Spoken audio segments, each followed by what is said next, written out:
Good afternoon, everyone. How do you enjoy RoboCon 2024 so far? Yes? Are you having fun? Did you learn something new and interesting? Yes. Yeah? Or were you paying attention on mispronunciations, typos, issues on the slides? Don't be shy, I know I was. I always see these kind of things. My eyes go immediately on them. In fact, I'm so good at this that my friends, when they write a blog or a paper, they ask me first to proof review it. They used to call me the eye of the beholder. At first, I was really impressed by that. But then I Googled how the beholder looks like. It's not that pretty. But I put a bet that I share this characteristic with more of you in this room. You see, we quality assurance engineers, we seek bugs the whole day. Our brain is a muscle, like any other muscle in our body. The more you do something, the better you become at it. The whole day at our job, we seek for issues, inconsistencies, accessibility, security issues. The more we find, the sooner we find them, the sooner they're fixed, and we release to production a better product. The harder we work, the more issues we raise, the better, the more tickets, and everybody's happy, right? Only by doing so, we push further and further away the threshold of our success and happiness. We never actually reach it. Come to think about it, if we release to production a product with no bugs, can you imagine? 0 bugs. The customer will not be more happy. It will not be happier. It doesn't make your product more useful. Apart from being a quality assurance engineer, I'm also a mother of those 2 little boys.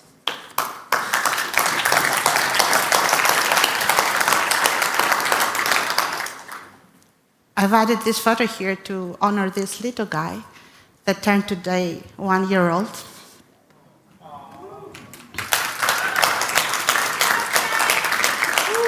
And to be reminded for the rest of my life that I missed his first birthday. But the real reason I applied for this conference is so that I can get a night of uninterrupted sleep.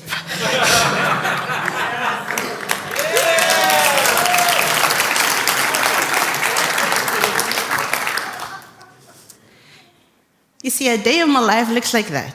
We wake up in the morning, we prepare the kids to go to the daycare. Then I go behind my computer, start working. I check the tests I have run. If there are any failing tests, I fix them. I raise a bug if there is any. Then a colleague asks for help, I jump to help, document some things, I join a discussion. And the whole day continues like this. Automate some steps, more bugs, more testing. End of the day, I'm quickly cooking something, we feed the kids, we put them to bed, and as soon as the children are in bed, it's time to do the house chores. They also need to be done, right? You folded the clothes again wrong, I say to my spouse. But they're not folded wrong, they're just folded, differently. So how about I give her some credit for that? How about I say, hey, the clothes are done. I can do something else instead. But this does not come naturally to me. The whole day I'm seeking for flaws. The whole day I'm searching issues. And these are transferred to my personal life. Take a moment to think about it. How often do you complain to your spouse about things that are not so important? When you go to visit your family, my mom still doesn't know how to drink my coffee. But is this a reason to complain? I'll tell you what, I have a friend, Alice. Alice is very unlucky. She has trouble with her job. She needs to move out of her apartment. And she's sick again. Poor girl. And I also have a friend, Bob. Oh, he's extremely lucky. After here, you won't believe what happened to me the other day. Is he really so lucky? Is he really so unlucky? Or is that the way they experience things? As Shawn Achor said in his book, The Happiness Advantage, it is not the reality that shapes us. It is the lens that our brain views the world that shapes our reality.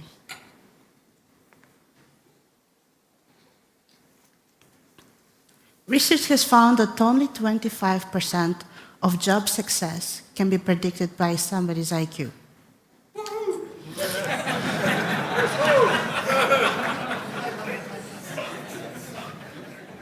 The rest, 75%, can be predicted about your optimism levels, social support, and the ability to see stress as a challenge instead of a threat.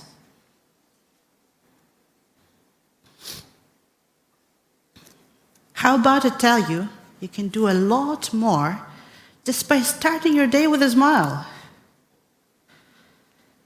Raising somebody's positivity levels at present enables their brain to experience the happiness advantage. Our brain at positive behaves better than a negative, neutral, or stress. Your energy rises, your creativity rises, your intelligence rises. And you can do so much more. Let's try to create long-lasting positive change. In the night, before you go to bed, write down 3 positive things that have happened to you today.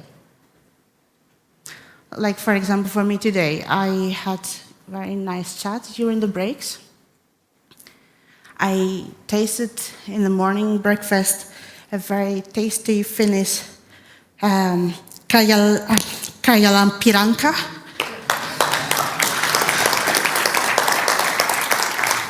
And I'm here presenting at RoboCon. Okay, it is super stressful, but it is a great experience. So I'm really happy about it. So go ahead and try that.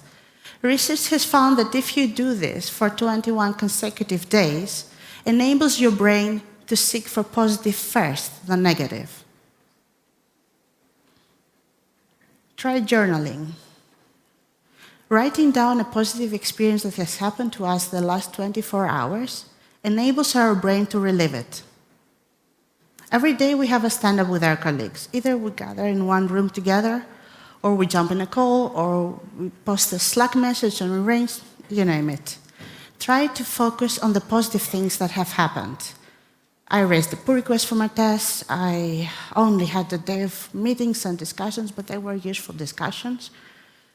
I finished this. Try to check off things off your list. This is done. I can move on. How about exercise? Exercise is not only nice for your body. Exercise teaches you that behavior matters. It connects your actions with rewards. Plus, it helps you focus. We QAs multitask a lot. We write automated tests, and we got something, new documents, we jump on a call to help somebody, and you do this and you do that. And don't take me wrong, this is a very useful skill. But sometimes, at the end of the day, you feel like, what have I done? I didn't finish the test I was writing. I didn't finish this task. But hey, I did this and this. It's really important. Try to focus at the task at hand. And mindfulness meditation can also help you with that. Mindfulness is like try to focus on the intention of your actions, on what matters the most.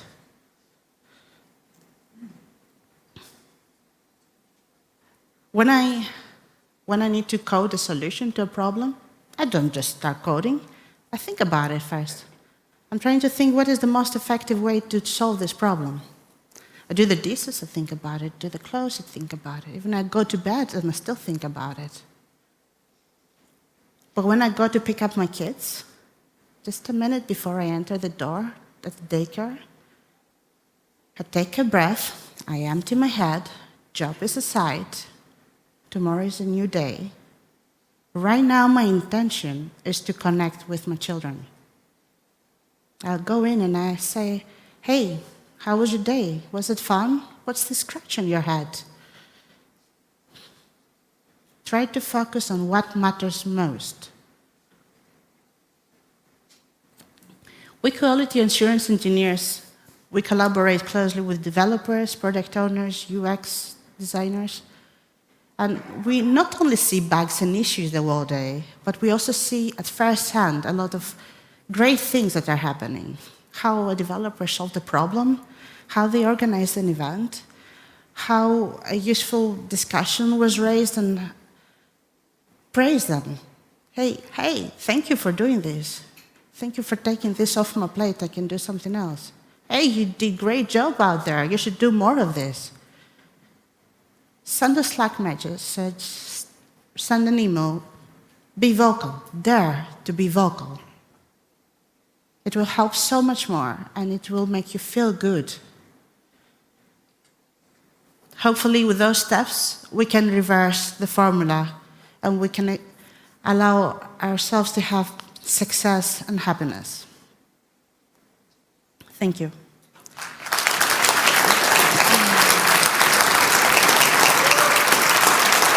Just a second.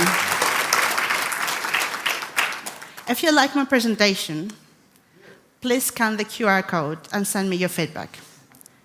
If you did not like my presentation, then I definitely need your feedback.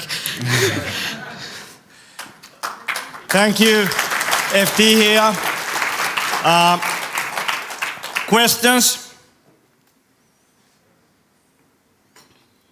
I have no questions, but I would like to express the support and understanding as a parent about submitting a talk and coming to the conference to have a rest and having a night of sleep.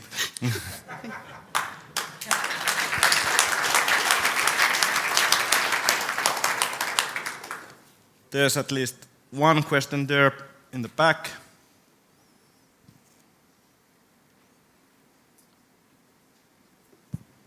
Hello, thank you for your talk about mindfulness and gratefulness. I found personally that it really helps, and it's also supported by the research.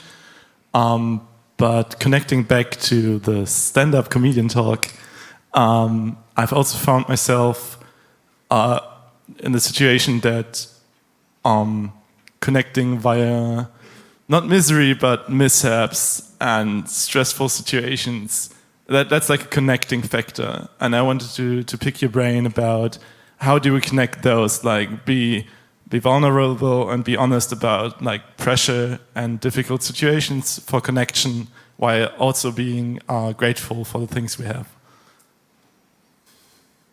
This talk is a lesson for me as well. Recently, there have been difficult situations at my job, and being recently a mother has all emotions at once, but trying to keep the velocity and also enjoying working with my colleagues is something I want to give back. So I'm trying to take a step at a time, and sometimes we go ahead and we want to go far away and we want to achieve this and this and this, but hey, we are here. With these resources I have, I built this, and I'm thankful for this. I thank myself, I thank my colleagues, and yeah, I'm trying to also be happier, and trying to be stressed about all things and trying to control the balls while juggling, it doesn't help, so. Okay. And I think one thing with those situations is, and like bad things happen, that's a fact, like accepting those. This is what is happening, processing those, and then maybe concentrating also on the positive things, like the gratitude. I think that's super important. More questions? So. There. Thank you. So thank you very much for the brilliant talk. I just wanted to reflect on what we actually discussed outside as well, that being a tester is sometimes called like being negative, right? It's many times I introduce myself like, I'm from Hungary and I'm a tester, so I'm double negative. And I live in Finland, third. But actually, back in my beginning in my career, there was feedback when I became line manager, and then people said, well, bosses said, like, Szilard, you're always so negative. You see immediately what's wrong, why this idea is not working. Why? I said, like, yeah, this is what I do as a job. No, now you are a manager, you should do, line management, you should become positive, you should see the opportunity, etc., etc. But, like, do you see this, like, this kind of tester mindset can actually be negative on our career, be like shooting back in everyday life? Yes, I see this, yeah. I see this on myself. And this was the reason why I came to give this talk here, because I think might help others to wake up. Our brain is not fixed. I really suggest you read the book, The Happiness Advantage, because for me, it did a click in my head. It's not we wake up and this is our brain. We can change how our brain, the connections are happening. It's a muscle. You train it and you become better at it. Writing 3 gratitudes, some months, a while back, it was not easy for me. I had to struggle. What have I done today that was positive? Now I can do it much easier. You train your brain, and you can really bring very quickly positive feedback in your daily life. And also it's a perspective thing. You're being negative on like smaller level, but you're making the software better, which is hopefully making lives better. So it's a good thing, and double negative is positive. Yeah, now I'm in Finland, so I'm happy. Thank you very much, and I'm happy just to hear your talk. Thanks a lot. Thank you.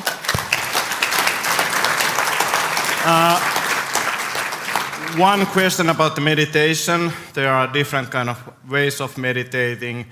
Do you have kind of like a way for testers, like how to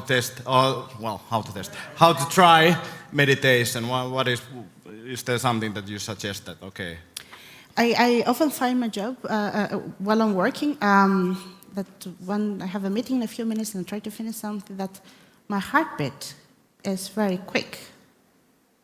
And when you breathe in, your heartbeat is very quick. When you breathe out, it's slower.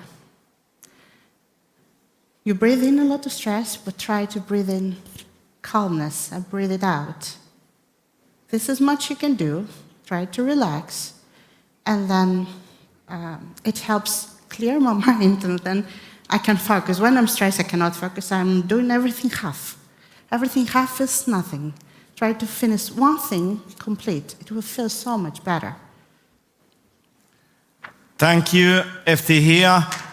Give a big round of applause. Thank you. So happy that we had the talk. So happy that it was the last talk of the day. Really enjoyed it.